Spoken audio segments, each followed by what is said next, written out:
So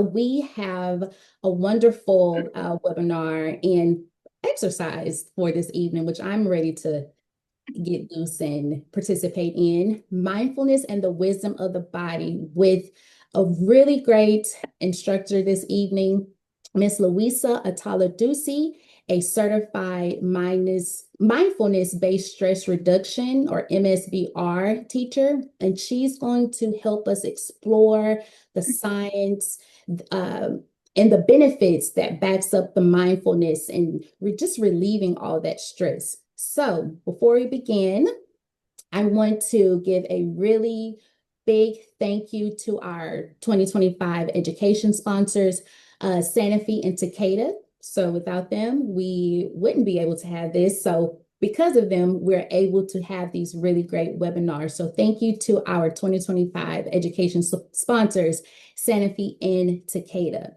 So without further ado, I am going to release you all to Miss Luisa Atala Doocy. And Luisa, if you are ready, set, I will allow you to get us going. So take the floor. Thank you. Well, thank you, Robin. I really want to thank the Hemophilia Federation of America for the invitation. And before I actually continue with the presentation, I would very much appreciate if you open your video so that I can see you and we can create a sense of community. And as she mentioned, I'd like to introduce myself. Thank you for opening your video. My name is Luisa, and I'm known to friends by Luisa Atala Doocy. And I'm a certified instructor teacher of mindfulness-based stress reduction.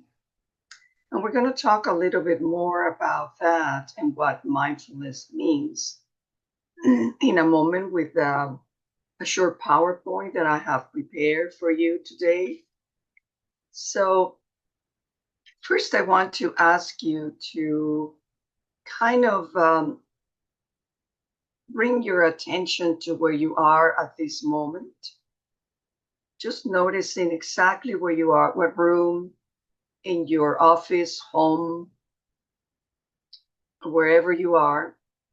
Just exactly notice the place where you are, bringing kind of an awareness to this is where I am at this moment in time and space.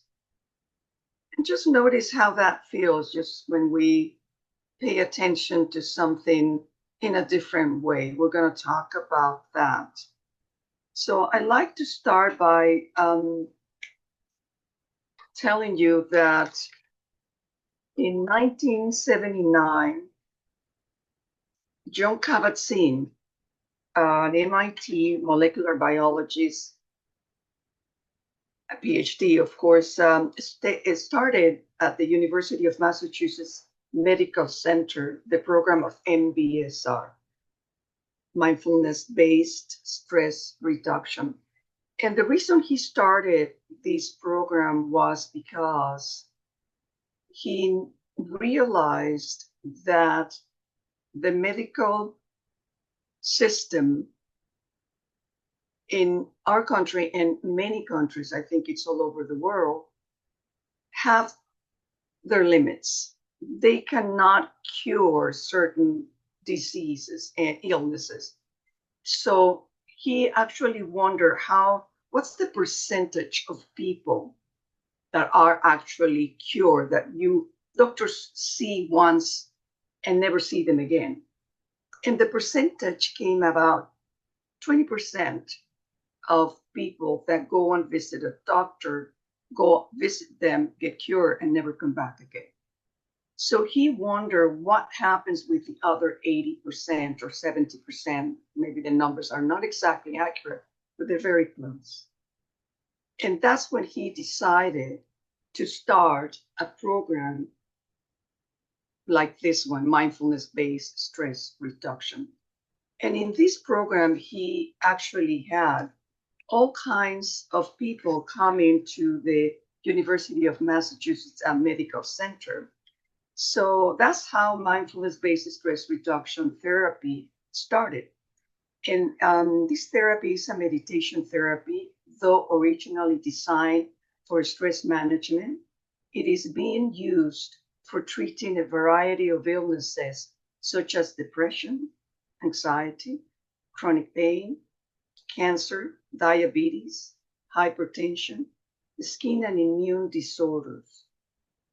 So as you can see, John Kabat-Zinn that started this program, his intention was to really help people that suffer from a chronic illness. So that's why I wanted to present to you today a brief view of what mindfulness-based stress reduction really is about. So this is an alternative method of treatment for physicians and patients that may help patients cope with their disease or diseases in a more effective way.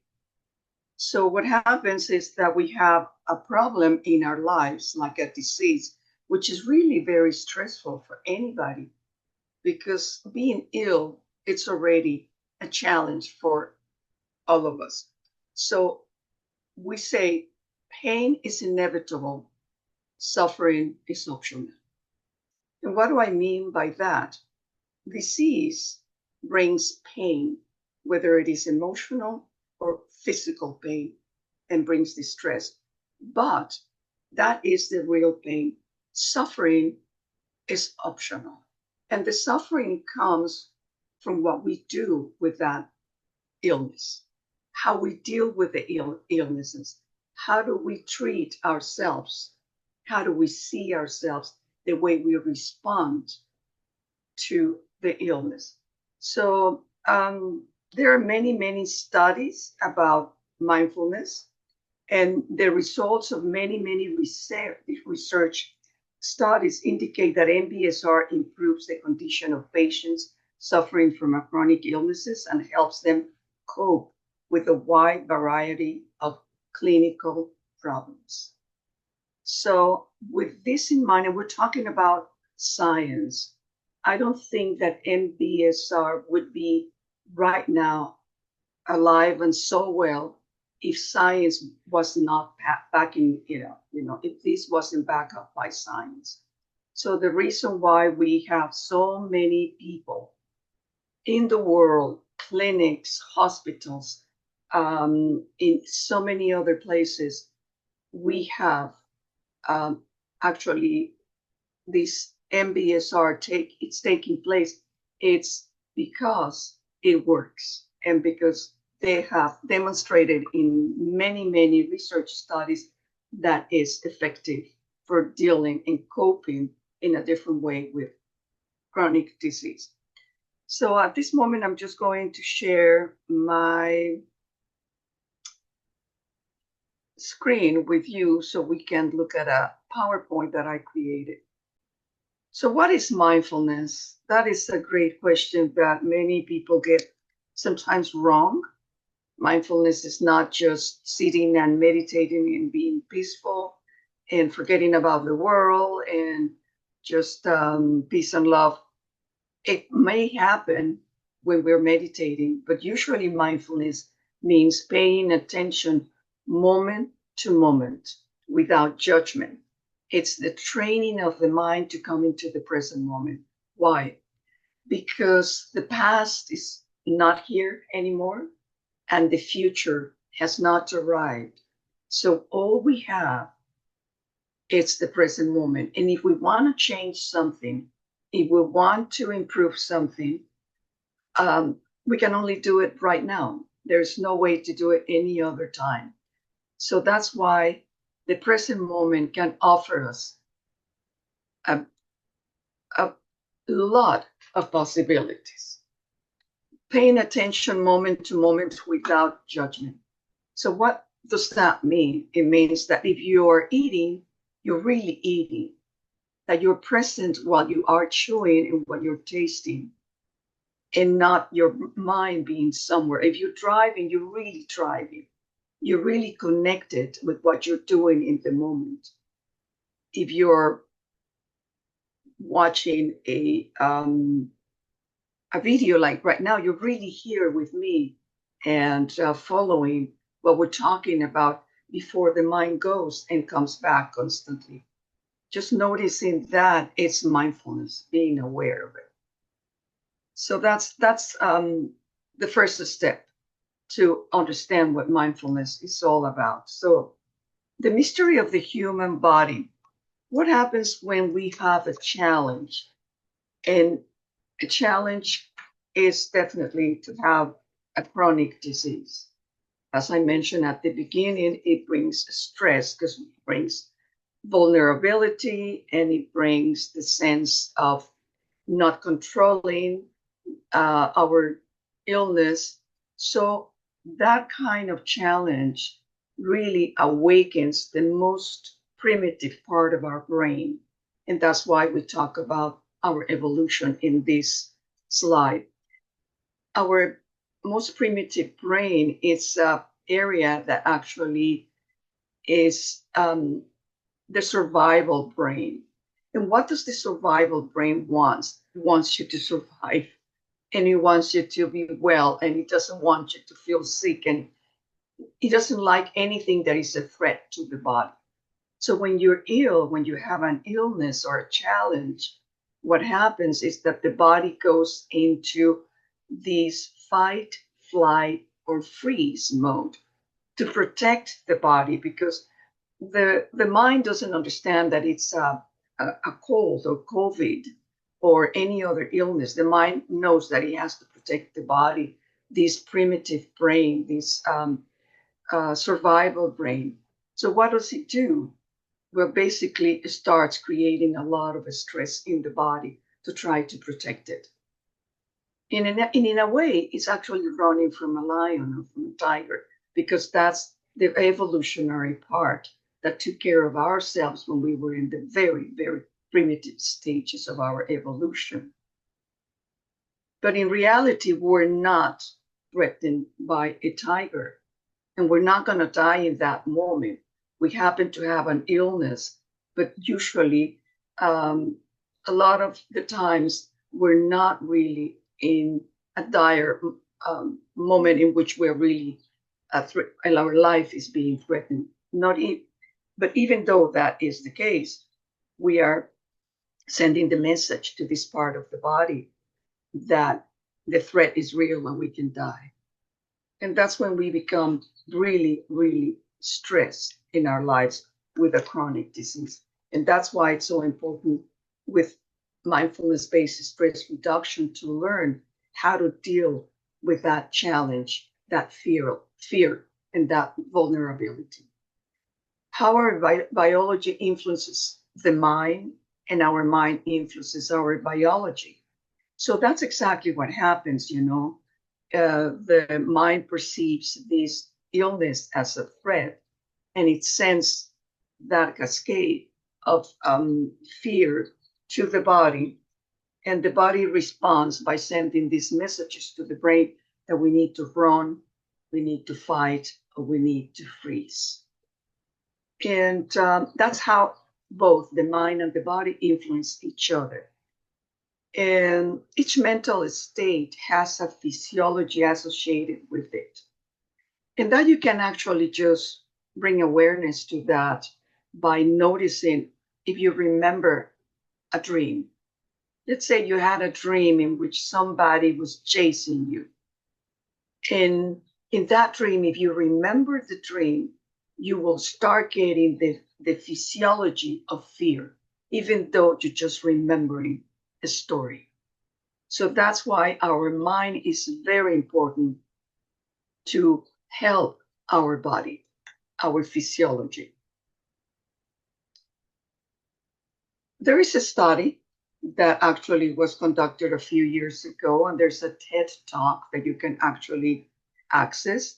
And it's the TED Talk. It's entitled "The Wandering Mind."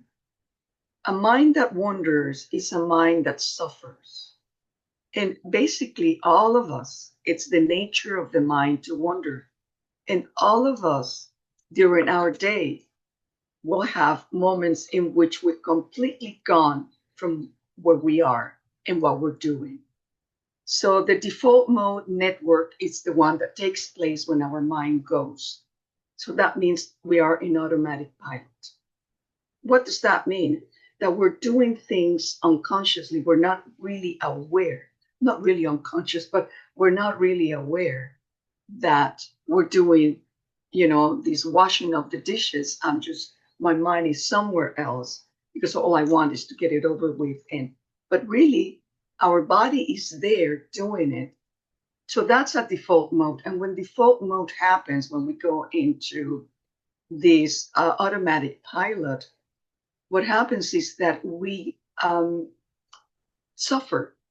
And we suffer because our mind goes usually for worries and concerns.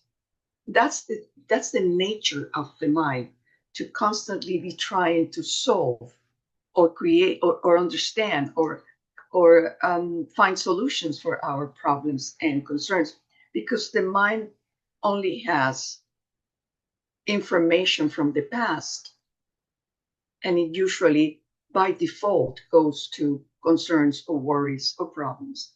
So that's why a mind that wanders is a mind that suffers.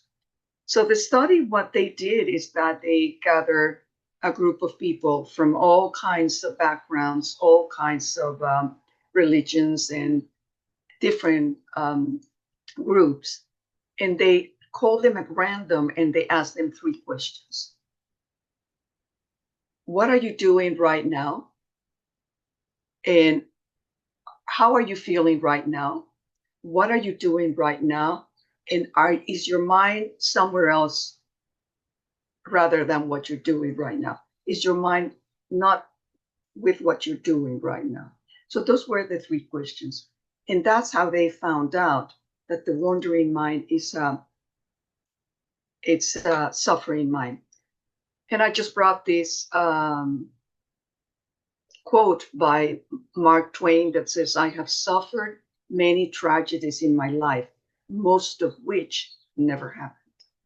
As we create these scenarios in our mind, and usually those things are just thoughts, but they're not reality or truth. So why mindfulness-based stress reduction, all the studies have been so successful with reducing the challenge of a disease or improving even the problems with the specific illness? Well, the reason it's because we actually, with MBSR, mindfulness-based stress reduction, we actually are tapping into the neuroplasticity of our brain. Our brain can be changed and modified because it's not solid per se. It's not something that we have written. Our habits are not written in stone in our brain. We can modify them with work. It doesn't mean we can't do it overnight, but with mindfulness-based stress reduction, with all the practices that we do there, we actually can modify the neural pathways that we usually take in our challenges, can be transformed and changed to actually deal with this in a different way. Brain plasticity is the ability of the brain to modify its connections or rewire itself. Be present, learning how to respond to the challenges of life in a new way to relating to the stressors. And that's what MBSR teaches us. That's what these 8 weeks actually brings to us by training the mind to come back to the present moment through several techniques and practices. And it's what it really has brought the positive results in all the research studies that you can actually find on the internet, MBSR and research studies in different kinds of illnesses that have brought positive results. Mindfulness-based stress reduction, it's an 8-week course, 2.5 hours once a week. It used to be 3 hours when John Kabat-Zinn started this program, but it's been reduced to 2.5 hours. And actually, it's exactly the same program that he started in 1979. And it has a variety of mindfulness practices. It's not only meditation, but it also talks about mindful eating, mindful walking, mindful movement, and many other practices that we teach during this 8.5 hour once a week, with a day of retreat in between the class 6 and 7, more or less. That's when we actually have a day. It's basically half a day because it's from 9 to 4 day of retreat in which we actually practice all the different techniques that we have learned in the previous weeks.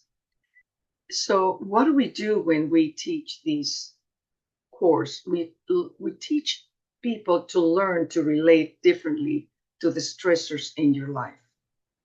So you learn basically how to relate. Stress in life is going to offer us the challenge. There's no way around it. But the interesting thing is that we can actually deal with it in a different way, relate to it in a different way. So that's basically what we do. And many people by the 3rd, 4th class already start getting results, already start seeing changes in their way of life and the way of approaching problems and situations. So this is a quote by Pema Chodron, a person that has been meditating for many, many years. The future is completely open and we are writing it moment to moment. That means our future is in the next moment, in the next hour, in the next day, in the next week, and next year. But we are actually writing this future.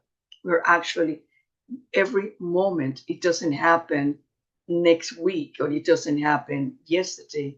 It's every moment of our lives, we are writing our story. And if you own the story, you should know the end. So I don't know if there are any questions. I'll be happy to answer any questions you might have regarding this short presentation. And I'll pass it to Robin and see if she can. Thank you, Luisa. Thank you very much.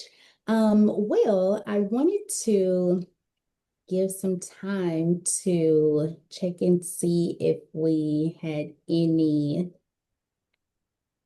community feedback because we are gathering up some suggestions, some creative ideas for our 2026 annual symposium.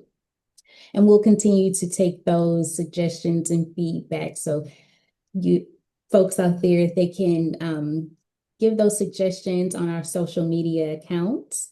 But I wanted to thank you again, Luisa, for this time you've taken out this evening for introducing us to mindfulness and just giving us that background information and giving us more information about that 8-hour or that 8-week course, excuse me.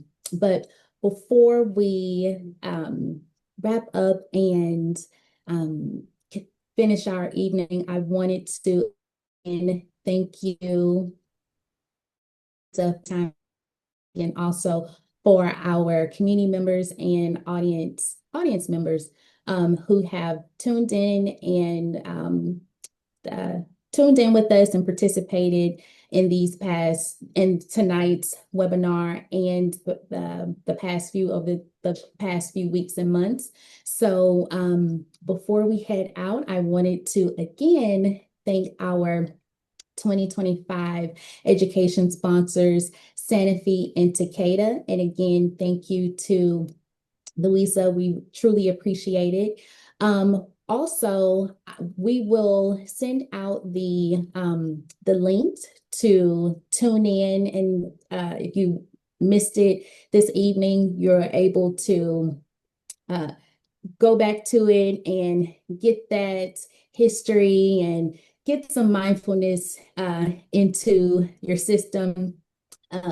And just for the future, we have another education webinar that will be coming up for next month, June. Wow, we're halfway through the year. Woo, man, 2025 is wrapping up kind of quickly. So we're halfway through the year. We will have our next webinar June 26th in not remembrance, but our oral health awareness month.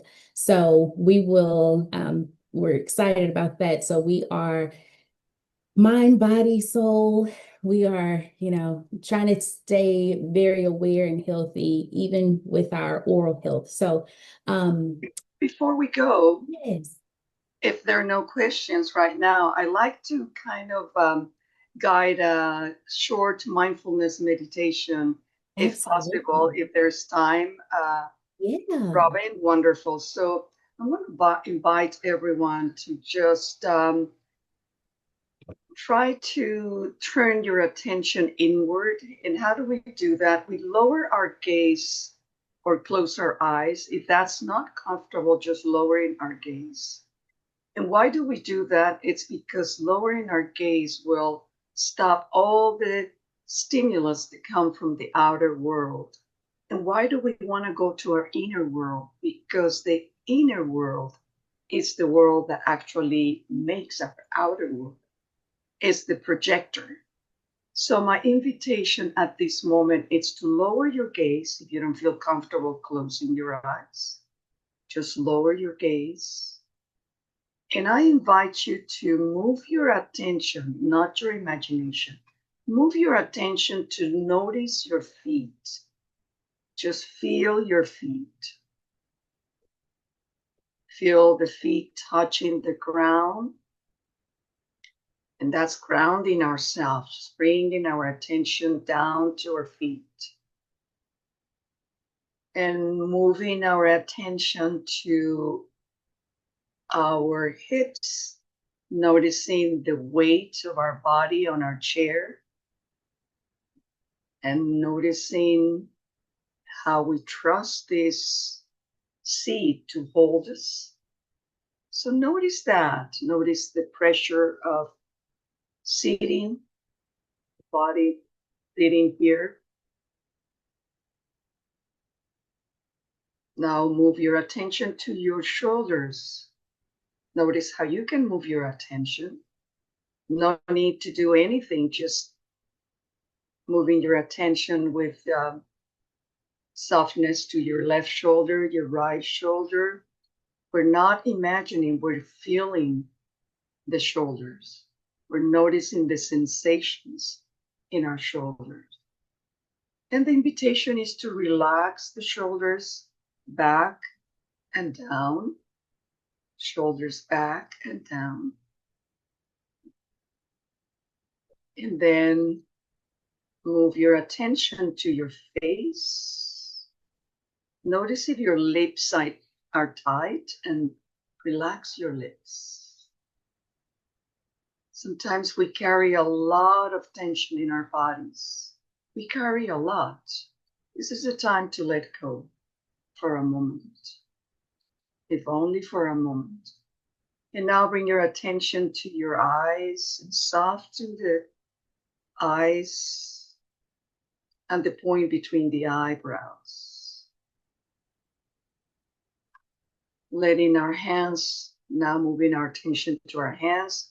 Our hands might be resting on our lap, downward or upward, palms facing down.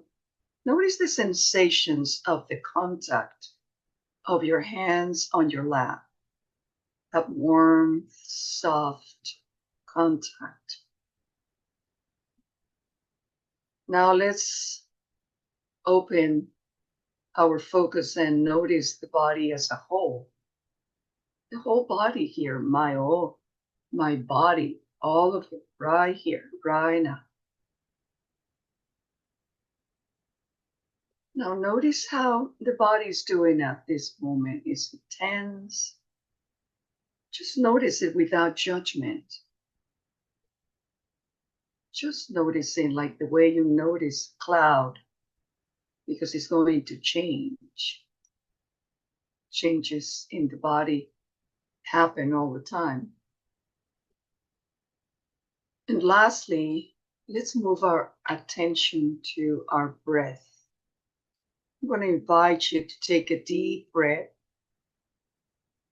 and notice the expansion of the torso, of the abdomen, and then exhale very slowly. Here we're going to control the exhalation very slow. Once again, inhale all the way in and exhaling very slowly. We're controlling the exhalation and the inhalation. And once again, this time when we inhale, we hold just for a moment, and then we are going to exhale slowly and let go of any tension the body might have.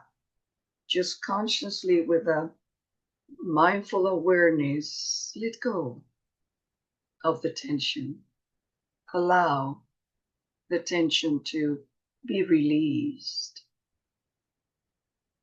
Let's go back now to our regular way of breathing. Notice the body. You don't have to tell the body how to breathe. The body knows what to do. Just rest in the knowledge that the body knows how to breathe. And bring attention to your inhalation and the exhalation. Notice if it's fast, if it's short. Notice if the in-breath is shorter than the out-breath.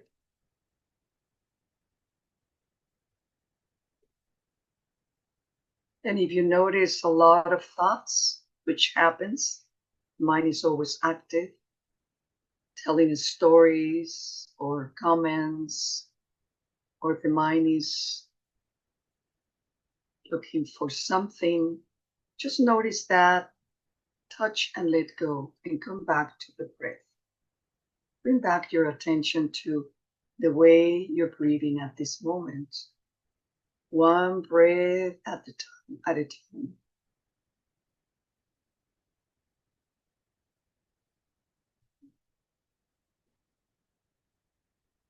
Allow yourself, with the exhalation, just to let go. The breath works directly with the nervous system.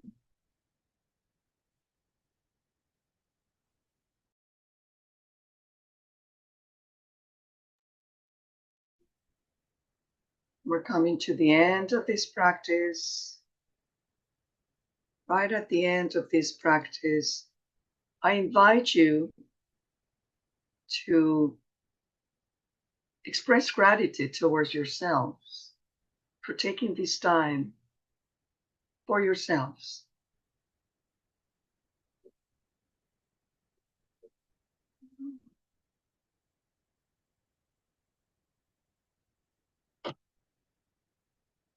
Taking a deep breath and exhaling slowly again. Exhalation calms the nervous system. And when you're ready, open your eyes and come back to the group. Thank you, Robin. Thank you to the Hemophilia Federation Association for the invitation. It was very beautiful to share with you. Thank you, Luisa. And thank you everyone for tuning in. Y'all have a great evening.